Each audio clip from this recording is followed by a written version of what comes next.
साथियों नमस्कार, जोहार। जीटी रोड लाइव में आपका स्वागत है। मैं हूं अभिषेक सिंह। बड़ी बात है साथियों, बड़े खबर है और अफवाहों और अटकलों का बाजार एक बार आप देखिएगा तो फिर से गर्म होने लगा है। और उसके पीछे की वजह यह है कि झारखंड की जो राजनीति है एक बार फिर से उबाल पे है। तमाम सियासी दांवपेच गर्म है और उसके साथ ही साथ जो गर्म है वो है राजनीतिक पारा और राजनीतिक हलचलें। आप देखिएगा कि किस तरह से अभी कांग्रेस के विधायक हाल फिलहाल लौटे हैं और उसके साथ ही साथ मुख्यमंत्री भी अभी दावोस से हाल फिलहाल लौटे हैं। हालांकि कांग्रेस के जो ये 5 विधायक दिल्ली गए, कभी केसी वेणुगोपाल से मिले, कभी के राजू से मिले, कभी जो राष्ट्रीय अध्यक्ष हैं मल्लिकार्जुन खड़गे उनसे मुलाकात हुई। उसके बाद किस तरह की बातें हुई इसको भी आप देखिएगा तो उन लोगों ने जिक्र करते रहा है कि भाई बातें जो हो रही है वो संगठनात्मक विस्तार की हो रही है और उसके साथ ही साथ कार्यकर्ताओं की जो कार्यशैली है उसको लेकर के बातचीत हो रही है। क्या सिर्फ यही बात है या इसके पीछे कुछ और कहानी है? क्योंकि आप देखिएगा कि अभी राज्यसभा का चुनाव भी होना है, उसमें भी सभी पार्टियों की अपनी अपनी दावेदारी है। और जहां एक तरफ ये तमाम विधायक दिल्ली से लौटे हैं, वहीं दूसरी ओर मुख्यमंत्री हेमंत सोरेन भी दावोस से लौटे हैं। उनकी इस दावोस की यात्रा भी काफी आलोचनात्मक भी रही, लेकिन साथ ही साथ काफी तारीफें भी हुई।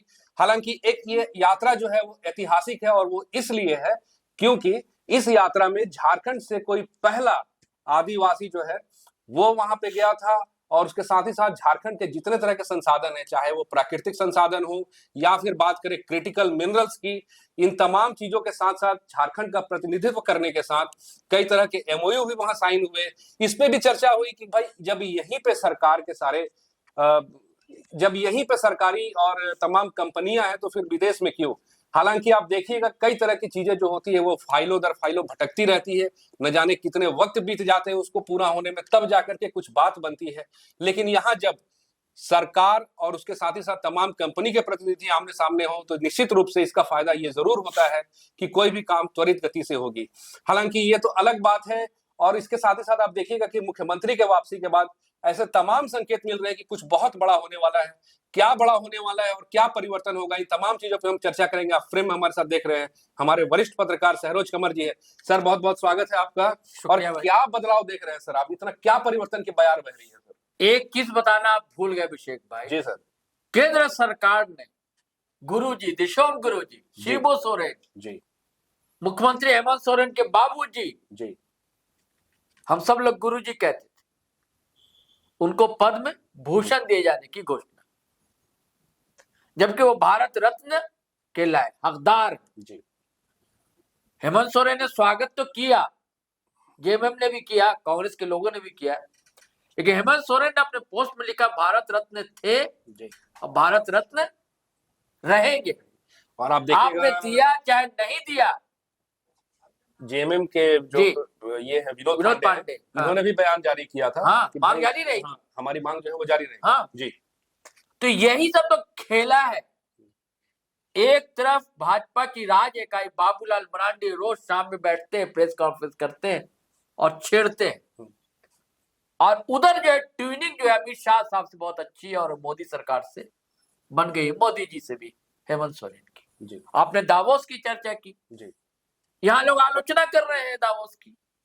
अरे केंद्र सरकार नहीं चाहती तो हेमंत सोरेन वहां जा भी नहीं सकते थे। बहुत ही स्टेट है, कई स्टेट के मुख्यमंत्री हैं, आदिवासी मुख्यमंत्री भी है, भेजना चाहिए था तो दो आदिवासी मुख्यमंत्री है भाजपा शासित राज्य के। अपना पड़ोसी राज्य छत्तीसगढ़ वहां के भी है, उड़ीसा के भी है, और जहां तक प्राकृतिक संसाधन की बात है तो दोनों स्टेट में है, वहां भी है। ऐसी तो बात थी नहीं। लेकिन हेमंत सोरेन गए, आज साथ में केंद्रीय सरकार का सपोर्ट भी उनको रहा, सचिव स्तरीय सपोर्ट रहा, भारतीय जनता पार्टी के वरिष्ठ नेता रहे, हजारीबाग से सांसद रहे, जयंत सिन्हा रहे, लास्ट तक रहे, मारीशट भी गए, हेमंत सोरेन तो वहां भी रहे।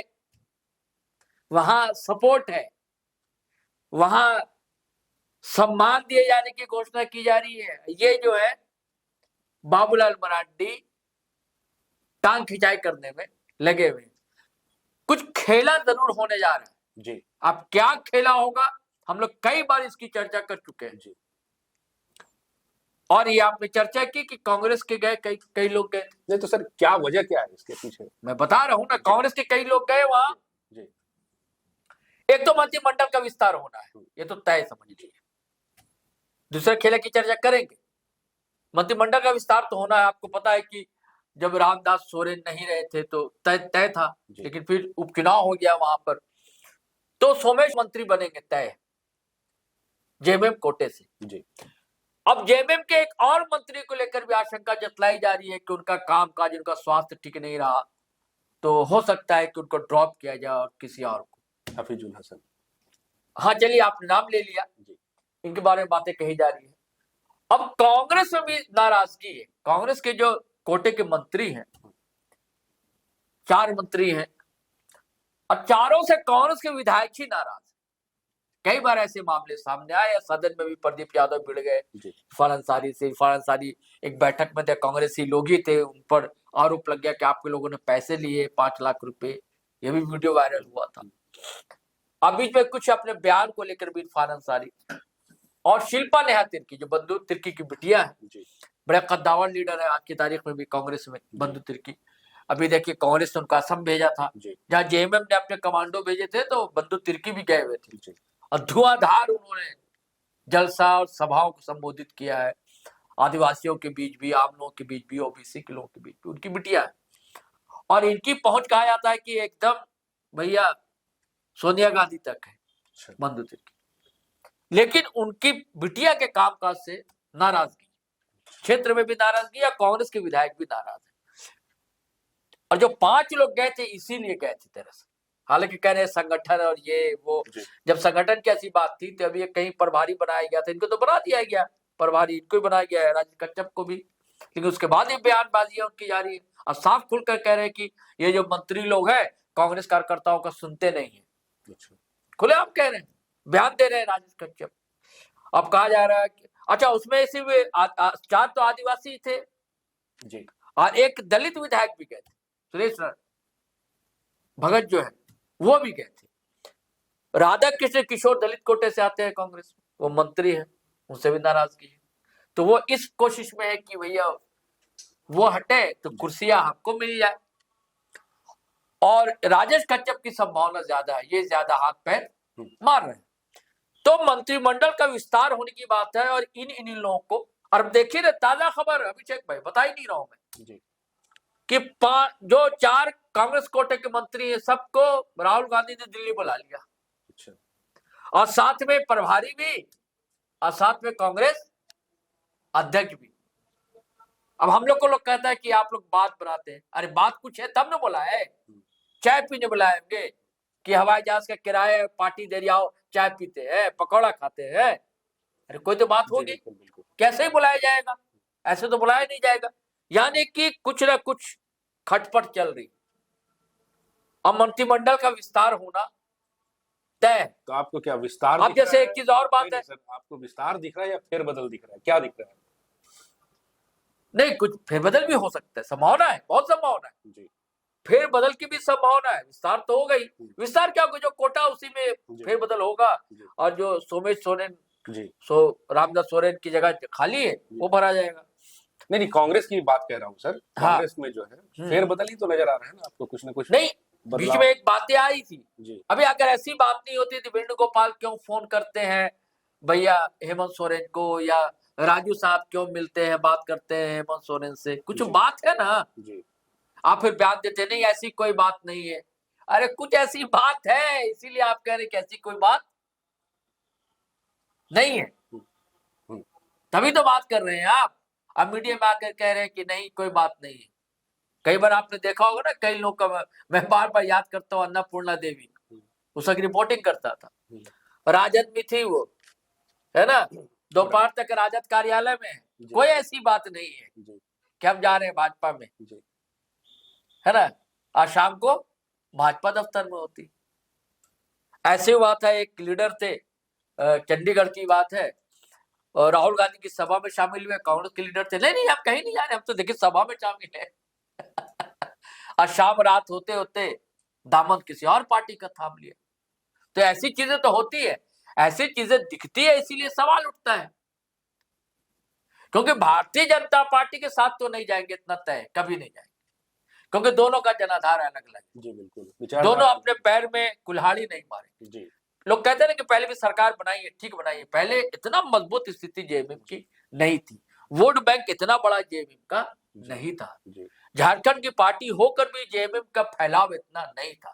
आज जैसे हर डिस्ट्रिक्ट में फैलाव जेएमएम का हो गया, और सिर्फ झारखंड में नहीं, दूसरे प्रदेश में भी अब पैर पसार रहा है। और जो मुख्यमंत्री की छवि है, हाँ, उनकी भी वो भी अब सिर्फ ऐसा नहीं, राष्ट्रीय स्तर पर नहीं, ग्लोबल छवि अब हो रही है। और आप झारखंड में भी देखेंगे तो हाँ, सिर्फ ऐसा नहीं कि वो आदिवासियों के नेता है, नहीं, सब समाज के नेता है, बन के उभरे, एक हाँ, बैलेंस छवि बिल्कुल बिल्कुल बैलेंस छवि है। अब बहुत कम बोलते हैं, नपा तुला बोलना है, खिंचाई करना तो खिंचाई कर देना, व्यंग कर देना, नाम नहीं लेना है, लोग समझ जाते हैं, हम लोग तो समझ जाते हैं कि किस पर बात कही जा रही है। तो वो तो नहीं होना है, लेकिन भारतीय जनता पार्टी इस प्रयास में जरूर है कि भैया आप अपने से सरकार चलाओ, कांग्रेस को ना रखो साथ। जेएमएम भी ऐसा चाहते थे, होंगे जेएमएम वाले लोग चाहते हैं, लेकिन साथ रखते हैं कि उनका भी वोट बैंक कुछ है, क्योंकि आदिवासी समाज का जो मिशनरी वोट है, समर्थक है, उसका सॉफ्ट कॉर्नर ज्यादा कांग्रेस की तरफ है, उसका सॉफ्ट कॉर्नर हेमंत सोरेन की तरफ उतना नहीं, ठीक है। और जो मुस्लिम वोट बैंक है उसमें भी अधिकतर तो है जेएमएम की तरफ, लेकिन ऐसा नहीं कि कांग्रेस की तरफ जीरो है जी। तो जेएमएम को लगता है कि अगर ये हटेगा तो ऐसा ना हो कि ये लोग भी, तो जब तक चल रही है बात चलाई जाए, नई बात हो तो माइनस कर भी देंगे अगर कांग्रेस को। कांग्रेस के कुछ लोग तो ऐसे भी अभी भी नाराज है, कुछ लोग जी हुजूरी करते ही रहते हैं कि भैया नेता तो हेमंत सोरेन ही जी, बल्ला बदल लेंगे, क्या दिक्कत होता, 5-6 लोग आ जाएंगे कांग्रेस फोड़कर, इनका 34 तो वैसे भी है एमएलए इनके पास, जेएमएम के पास, और लोग हो जाएंगे, 42 करने में क्या दिक्कत है। तो कितना संभावना दिखता है सर आपको? देखिए, राजनीति तो संभावना का खेल है, कुछ भी हो सकता है, लेकिन अभी फिलहाल जो है मंत्रिमंडल का विस्तार होने जा रहा है। ये चर्चा तो नहीं है कि मंत्रिमंडल का विस्तार, नहीं, अभी इसलिए ना कि अभी जो कांग्रेस का उन लोगों का जाना और फिर कांग्रेसी कोटे के मंत्रियों का दिल्ली जाना, अब लगे हाथ देखिए ना, वो आए, हेमंत सोरेन आए, फिर इन लोग का बुलावा वहां आ गया, इंतजार किया जा रहा था कि हेमंत सोरेन कब लौटे, हाँ लौटे, अब इन लोग का बुलावा आ गया वहां। तो इसके माने क्या है? माने ये है ना भैया कि आप अपना अपना रिपोर्ट कार्ड दो, क्या काम किया है, अब उसमें से किसका पत्ता कटेगा। पिछले बार जो पत्ता कटा था ना भाई, ये गए थे ना, क्या नाम है, बादल पत्रलेख गए ना, बन्ना गुप्ता गए ना, तो ऐसा थोड़ी उनको लग रहा था कि नहीं जाएंगे, तो अभी भी 2 का पत्ता कट सकता है जी, बिल्कुल। अब 2 में कौन होता है? दीपिका सिंह पांडे होती है, शिल्पी नेहा तिर्की होती है, इरफान अंसारी होते हैं, ये देखने की बात होगी, लेकिन ये तो तैयार राधा किशोर होते हैं जी। ये जी। तो साथियों, ये राजनीति है और राजनीति में परिवर्तन तो होता ही है, साथ ही साथ राजनीति में तमाम नेताओं मंत्रियों का आना जाना तो लगा ही होता है। बहरहाल अभी एक बार फिर से परिवर्तन की जो हवा है वो बह रही है, और इसके साथ ही साथ सियासी माहौल जो है वो भी बहुत तेज है। अब क्या होना है और किसके साथ होना है, ये आने वाले वक्त पे है साथियों। आज के लिए बस इतना ही। जाते जाते आपसे वही आग्रह है, अगर आपने हमारे चैनल को सब्सक्राइब नहीं किया तो जरूर कर लीजिए, हमारे वीडियो को लाइक शेयर और कमेंट जरूर कीजिए। आज्ञा दीजिए, नमस्कार, जय हिंद, जय भारत।